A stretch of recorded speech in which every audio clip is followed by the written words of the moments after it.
the last part is that also I think that people are fed up of people who are not real. You know, I want to go back to my first story. It's about creating connection. And if you watch TED, you've seen Brené Brown's video now with 13 million people having watched it about vulnerability. If you didn't, I encourage you to watch it. It's because we all have a really hunger for a sense of belonging and connection. This is a very normal human need. And I think that corporations in the last 100 years or 150 years, they've, you know, you enter in a corporation and at a very early stage, you learn you have to be a certain way. You have to disconnect basically from who you are. So from Saturday and Sunday, people are nice, they're honest, yeah? They're fun, they're human. And Monday to Friday, they become machines, yeah? Sometimes even killers, but you know, like where, you know, you have to behave in a certain way. You are not allowed to be emotional, and then you cannot be true to who you are, and then you are totally disconnected from yourself and from others. And no wonder no one believes you, no one follows you. I mean, you probably all seen all these type of people, and we ourselves also like that. Sometimes we really have to manage our behavior. It takes so much energy. Like 80% of our energy is managing our behavior to fit in a kind of way of how to be, and then we have 20% left to kind of do the work. And for me, one of the most inspiring work we do is, I give you an example from an oil and gas company who invited us, and actually one of their business unit heads was really struggling and really lost connection with his team. The business was struggling.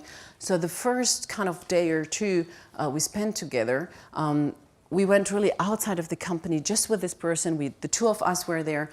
And I discovered he was really on a kind of a survival mode. Yeah? And survival mode makes you like, you know, looking only in very tiny boxes. You don't see the rest. And he was totally disconnected from himself because he felt like if he connects to who he is and to himself, he wouldn't maybe be able to do the job anymore. And actually, after the first team workshop where he started talking about his struggles, the whole team was behind him. We always think about being vulnerable, verletzlich, as being a weakness. It's not. Every time you see someone being vulnerable, you think this is courageous, this is courage. Yeah? And actually in the workshop, I remember, because there was another guy who was heading business development, so the business unit head started by saying where he struggles. And then we invited everyone to share their fears. And there was a guy, a business development head, everyone was beating on him. Business development is crap. They're not doing the right mergers and acquisition. They're doing not the right work. And he stood up and said, you know what? I've always been chosen. I've always been #1 for jobs. They've always like chose me. This is the first time in a job that I feel I'm gonna fail. I'm not managing. And he even had a tear in his eye.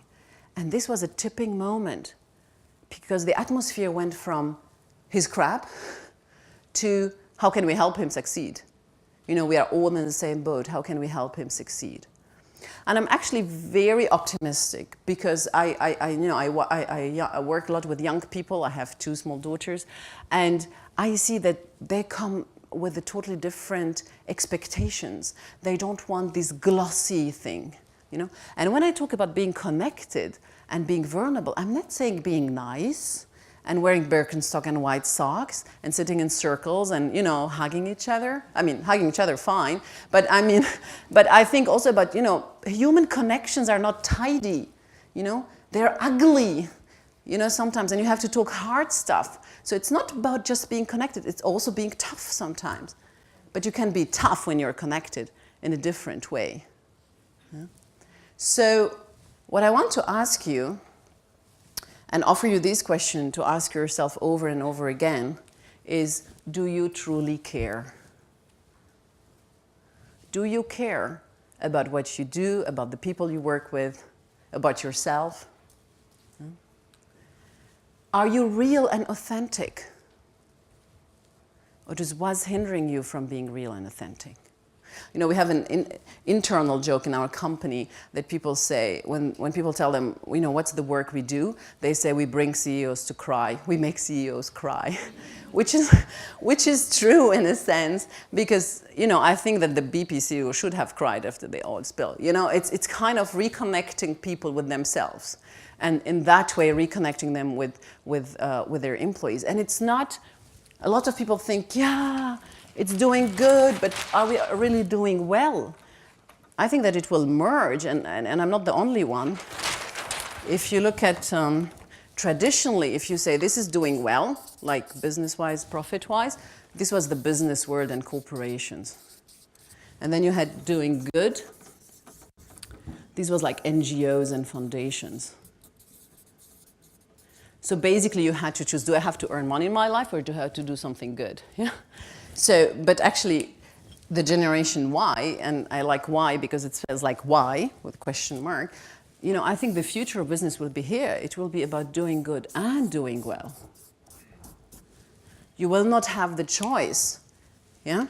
So I'm not there about, so you, and there is a huge thing about purpose economy.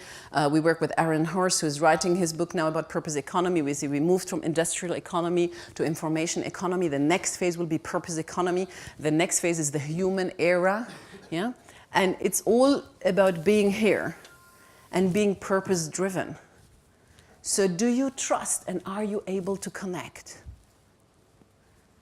I think that's also a key question that we have to ask ourselves over and over again.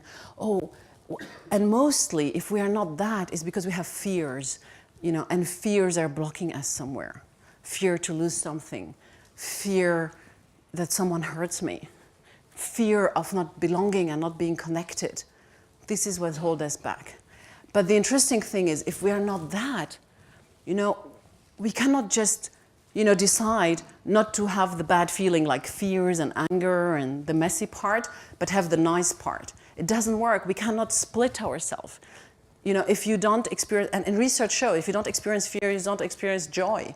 If you don't experience, you know, anger, you don't experience creativity. You cannot just kind of select what you want to feel and, you know, and select what you want to feel.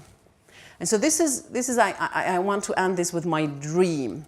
These are my daughters, and my dream for them, and we really want to push into, we believe we're challenging actually what we do as consultant. We believe the future of consulting would be something like more an NGO and an organization way.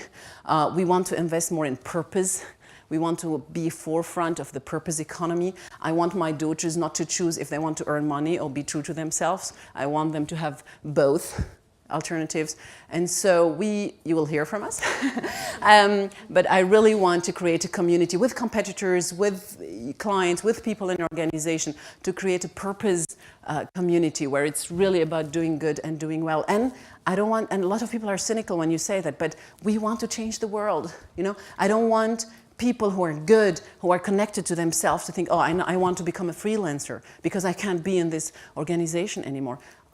I've learned a lot in corporations. You know, I've learned a lot at Daimler, Mercedes. I've learned a lot at BCG. I think that corporation, you know, they can move the world to, you know, kind of a better place. Yeah. But the question is, how can we protect them so they don't disappear because they just lack their purpose?